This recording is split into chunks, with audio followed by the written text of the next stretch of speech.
EISSM scoring नहीं है। शायद इस समय आपके दिमाग में भी यही एक बात चल रहा है, और क्यों ना चले जब आसपास अपने सीनियर्स सब यही बोलते रहते हैं कि ये सब्जेक्ट स्कोरिंग नहीं है, बोरिंग है, और ये अपने से नहीं हो पाएगा, कितना ही पढ़ लो, जिसके वजह से 100 नंबर का एक पूरा सब्जेक्ट रह जाता है, निग्लेक्ट हो जाता है, छूट जाता है। इसका रिजल्ट आप बहुत अच्छी तरीके से जानते हो क्या होता है। बट क्या सच में ऐसा है?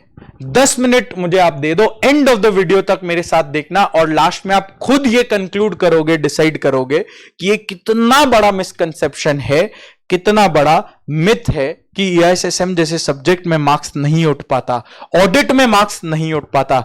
But the fact of the matter is ये दोनों सब्जेक्ट्स में EISSM ऑडिट 70+ टारगेट किया जा सकता है, और सिर्फ बिना बात हवा वाला टारगेट नहीं, अचीवेबल, डुएबल और फीजेबल भी है।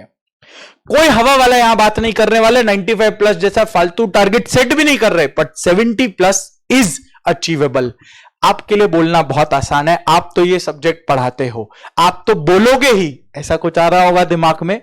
इधर आओ, स्टूडेंट की तरह बात करते हैं। बात करेंगे नवंबर 2015 का, जब मैं भी एक स्टूडेंट था। उस समय तो मैं EISSM नहीं पढ़ा रहा था। उस समय ये रहा मेरा मार्कशीट। उस समय था IPCC, सी इंटर जो अभी बोलते हैं, उस समय IPCC 700 मार्क्स का अपना पूरा कोर्स होता था, और ये उसी का मार्कशीट है। ये देख लो, नाम दिख रहा है मयंक सराफ, उसमें फोटो भी दिख जाएगा। ये नहीं कि दूसरा नाम का सेम मार्कशीट आप ले आए, ऐसा कुछ नहीं है। 700 मार्क्स, और सिर्फ इन दोनों सब्जेक्ट पर फोकस करना, ऑडिट और ITSM। उस समय EISSM को ITSM बोलते थे, जो आज के दिन अपना EISSM है। ऑडिट 74, ITSM 73, और ये दोनों ही सब्जेक्ट का बहुत बड़ा कंट्रीब्यूशन रहा है AIR 10 लाने में। ये दोनों सब्जेक्ट जहां एवरेज में अगर आप 40-45 लोगों का सुनते हो, और वहीं आप अगर 70 to 75 आपका आ जाए, तो 30 मार्क्स का जंप, बहुत बड़ा जंप होता है, स्पेशली इन प्रोफेशनल एग्जाम्स। तो फिर क्या ये क्यों नहीं हो पाता? डुएबल है क्या? द आंसर इज बिल्कुल है। प्रॉब्लम कहां रहता है? फिर प्रॉब्लम रहता है थॉट प्रोसेस में, प्रॉब्लम रहता है एक प्रिपरेशन स्ट्रेटेजी में, जो हम सही तरीके से सेट नहीं कर पाते शुरू में। यह बात आपका बिल्कुल सही है कि ये थ्योरी सब्जेक्ट है, ऑडिट और EISSM का अगर अपने बात करें, ये थ्योरी सब्जेक्ट है, और थ्योरी के संग ह्यूमन टेंडेंसी है कि थोड़ा बोरिंग वो हो जाता है। बट ऑब्वियस बात है, बिल्कुल बोरिंग हो जाता है। जब मैं भी पढ़ता था वो बोरिंग ही था। ये बिल्कुल सही है, कुछ गलत नहीं है। बट क्या इसको इंटरेस्टिंग बनाया जा सकता है? आंसर इज यस, बनाया जा सकता है। और अल्टीमेटली ये दोनों ही आपके 200 मार्क्स कंप्राइज करते हैं। दैट मींस 25%, 800 नंबर का अपना CA इंटर है, 25% ये दोनों है। मार्क्स तो लाना होगा ना, और 100 नंबर के ये दोनों पेपर्स भी हैं। तो क्वेश्चन है फिर ये करे कैसे? सिर्फ एक सही स्ट्रेटेजी का दरकार है, और वो ये आपके सामने, क्या स्ट्रेटेजी होना चाहिए? जिस समय आप अपना प्रिपरेशन लेके बैठ रहे हो, जैसे अपना बैच चालू करेंगे 7 जून शाम को 5 बजे से, वो अपना स्टार्ट प्रिपरेशन वाला डेट होगा वेडनेसडे 7 जून शाम को 5 बजे से। जिस हो सकता है आप बाद में चालू करो, हो सकता है आप ऑलरेडी चालू कर चुके हो, कोई दिक्कत नहीं है। जिस समय आप प्रिपरेशन अपना शुरू कर रहे हो, उस समय सबसे पहले यह डिसाइड करना कि आपको कौन से स्टडी मटेरियल से पढ़ना है। जैसे अपने क्लासेस में कौन सा स्टडी मटेरियल पढ़ेंगे? 2 स्टडी मटेरियल रहेगा। एक रहेगा अपना EIS का बुक, जो ये आपके सामने स्क्रीन पे दिख रहा होगा। EIS का बुक इस तरीके से मल्टी कलर्ड बुक रहेगा। एक अपना रहेगा SM का, जो ये अगेन आपके सामने है, मल्टी कलर्ड बुक इस तरीके से रहेगा। बस ये 2 ही बुक्स अपने रहेंगे, 1 फॉर EIS, 1 फॉर SM, जो अपने स्टार्ट डे से 7 जून से लेके एग्जाम डे तक सिर्फ ये 2 बुक्स को आपको रेफर करना है।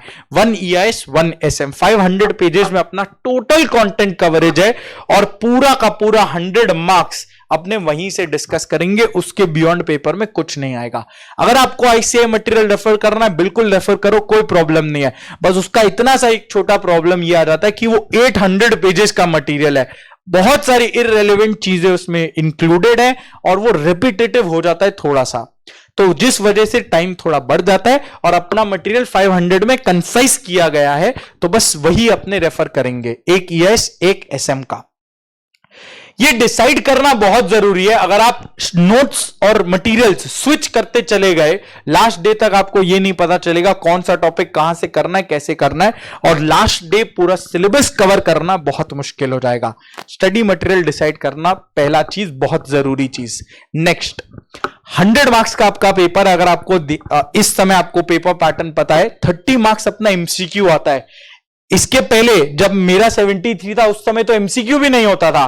तो जब एमसीक्यू है तो क्या ये 70 प्लस टारगेट पॉसिबल है? एमसीक्यू का अपना टारगेट रहता है 25 प्लस, बचा हुआ 70 मार्क्स रिटर्न का टारगेट क्या होना चाहिए? Math simple, 45 plus, 45 out of 70 doable है। फिर 25 आउट ऑफ 30 कैसे आएगा? सुन के लग रहा होगा इतना कैसे आता है? आता है, बस अपना कॉन्सेप्चुअल क्लैरिटी क्लियर होना चाहिए। कॉन्सेप्चुअल अंडरस्टैंडिंग अगर क्लियर है, 25 आउट ऑफ 30 का 30 आउट ऑफ 30 भी आता है। तो ये कॉन्सेप्चुअल क्लैरिटी कैसे आएगा? ये आएगा अपने 65 लेक्चर्स जो अपने कवर करेंगे, उसमें ए टू जेड पूरा 500 पेजेस अपने डिस्कस करने वाले हैं 65 क्लासेस में ही, और सारा कॉन्सेप्चुअल क्लैरिटी आपको उसी में अपने डिस्कस करेंगे, डे टू डे एग्जांपल से रिलेट करते हुए। आप और मैं, हम लोग जो काम करते हैं डे टू डे, उससे रिलेट करते हुए, जिससे कॉन्सेप्ट क्लियर हो, चीजें बेटर समझ में आएंगी। तो उससे एमसीक्यू, पहला फर्स्ट स्टेप अपने करेंगे एमसीक्यूज को सिक्योर करने का, एक कॉन्सेप्चुअल अंडरस्टैंडिंग कर लेने का। दूसरा, अब रिटन 70 मार्क्स का जो है उसमें तो अपने को लिखना होगा, लिखने के लिए याद होना चाहिए, वो कैसे होगा? उसके लिए हम लोग स्टोरीज और न्यूमोनिक्स का डिस्कशन करते हैं। स्टोरीज और न्यूमोनिक्स बहुत बहुत लॉजिकल और रिलेटेबल स्टोरीज, कुछ बचकाने और ऊटपटांग न्यूमोनिक्स, जो आपको ऊटपटांग चीजें ज्यादा याद रहती हैं, उसके थ्रू आपको मेन पॉइंट्स याद रहने लगेगा, जिसके वजह से आपको एग्जाम में एटलीस्ट पॉइंट्स, हेड पॉइंट्स तो ध्यान आ ही जाएंगे। रहा बात अंदर का जो अपने कॉन्सेप्चुअल डिस्कशन करेंगे, एग्जाम्पल्स के थ्रू अंडरस्टैंडिंग लेंगे, कीवर्ड्स मार्क करेंगे, आपको वो स्ट्राइक करता चला जाएगा। ये रहा अपना फर्स्ट स्टेप। एक बार तो चलो पढ़ लिया, बहुत बढ़िया। उसके बाद क्या करेंगे? उसके बाद अपना रिटेन करने के लिए, बार बार दिमाग को हिट करने के लिए मैराथन्स और क्विक रिविजन्स जरूरी है। वो सब अपना बना हुआ है, बना हुआ तो रहता है, वो बात सही है, बट यहां पे इंटरेस्टिंग चीज ये है कि वो मैराथन्स और रिविजन्स अपने वही बुक से करेंगे जिस बुक से अपने पढ़ने वाले हैं। तब आपको सबसे ज्यादा फायदा मिल सकता है वो मैराथन और रिवीजन का। जब आप जिस बुक से पढ़ रहे हो वही बुक से आप रिवाइज करो बार बार। जिस 2-3 बार अगर वही बुक पढ़ लिया, इंक्लूडिंग स्टडीज एंड 1 और 2 रिविजन्स, फिर एग्जाम के एक दिन पहले जब आप वही बुक पढ़ रहे हो, आपको ऑटोमेटिक एक कंफर्ट आ जाएगा कि हाँ, हमने 3 से 4 बार तो ये कवर कर ही लिया है, और ये हो जाएगा। सारा मैराथन अपना ऑलरेडी डन है, जिस हिसाब से और दरकार पड़ा वो आता चला जाएगा, कोई दिक्कत नहीं रहता है इसमें। उसके बाद चलो रिवाइज भी कर लिया, अब चीजें याद भी रहने लग जाएंगी। फिर क्या? फिर अपने जैसे जैसे चैप्टर खत्म होता चला जाएगा, अपने करेंगे written practice, which will help us understand how to write answers. एक बार वो समझ आ गया, फिर बचा क्या? 70 नंबर का ही नहीं, 30 मार्क्स का एमसीक्यू का भी अपने रिटन प्रैक्टिस करेंगे टेस्ट के फॉर्म में। हर चैप्टर का अपने टेस्ट लेते हुए चलेंगे ड्यूरिंग बैच ही, और Google drive, face to face, live, online, जो जैसे कर रहा हो, everybody is welcome to give test. आपको सारा कम्युनिकेशन टेलीग्राम ग्रुप्स के थ्रू जाता रहेगा, नीड नॉट वरी। और ये टेस्ट नाम बहुत बड़ा हो जाता है, अपने टेस्ट नाम नहीं देंगे, इसको रिटन प्रैक्टिस नाम देंगे। बस अपने प्रैक्टिस सेशन रखेंगे, प्रैक्टिस करेंगे, हर चैप्टर का रिटन डिस्कशन करेंगे। उसके बाद साथ ही उसमें एमसीक्यूज भी रहेगा, तो एमसीक्यू का भी साथ साथ चैप्टर बाय चैप्टर डिस्कशन होते चला जाएगा। इसके बाद एक बार अपना बैच खत्म हो गया, उसके बाद अपना आता है, बैच खत्म हो गया, रिवीजन हो गया, अपने फिर करते हैं लास्ट का 1.5 महीना एग्जाम से पहले एमसीक्यू मैराथन। डेली बेसिस में अपने कुछ एमसीक्यू सॉल्व करेंगे 15 से 20 मिनट देके, और यकीन मानना एग्जाम में उसके बियॉन्ड कोई एक एमसीक्यू भी नहीं आता।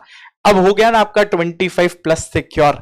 इस तरीके से ये हुआ, और मैराथन्स न्यूमोनिक स्टोरीज के थ्रू आपका वो 45 प्लस सिक्योर करने में हेल्प करेगा। ऑफ कोर्स रिटन प्रैक्टिस भी इसमें बहुत इंपॉर्टेंट हो जाता है, जो अपने करने वाले हैं। ये सब रहा बात।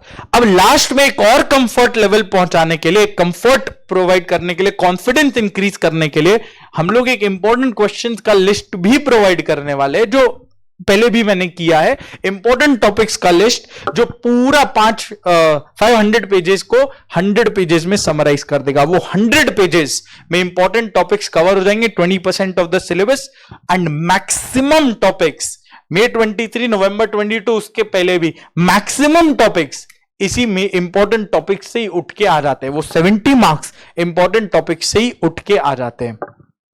तो अगर ये प्लान ऑफ एक्शन आप फॉलो कर लो जो यहां पे मैंने डिस्कस कर रखा है, जो अपने क्लासेस में 7 जून से अपने यही exact plan of action follow करने वाले, जो अभी अभी मैंने आपको बताया, ये 70+ का टारगेट डुएबल भी है, अचीवेबल भी है और प्रैक्टिकली फीजिबल भी है।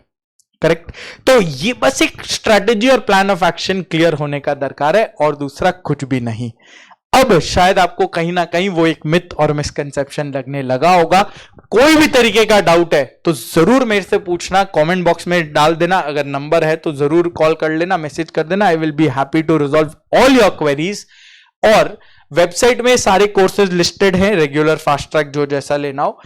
और दोनों में ही 10% का कूपन ऑलरेडी लगा हुआ है, तो you can avail the subjects. वो आपको अलग से कोई कूपन कोड डालने का दरकार नहीं है, ऑलरेडी उसमें एम्बेडेड है। नीचे डिस्क्रिप्शन बॉक्स में मैं लिंक दे दूंगा, आप उससे डायरेक्टली एनरोल कर सकते हो। नहीं तो मेल आईडी वगैरह आपके पास है ही, डिस्क्रिप्शन बॉक्स में आपको सब मिल जाएगा। मेल आईडी, वेबसाइट का नाम, सब आपको नीचे डिस्क्रिप्शन बॉक्स में मिल जाएगा। डेमो वीडियोस अगर आपको देखना हो, यूट्यूब पे बहुत सारे मैराथन्स और रिविजन्स और क्लासेस सब डले हुए हैं, जो आपको जैसे देखना हो जरूर देख सकते हो, कोई दिक्कत नहीं है। कोई भी डाउट हो तो जरूर पूछ लेना, I will be happy to help. Bye bye.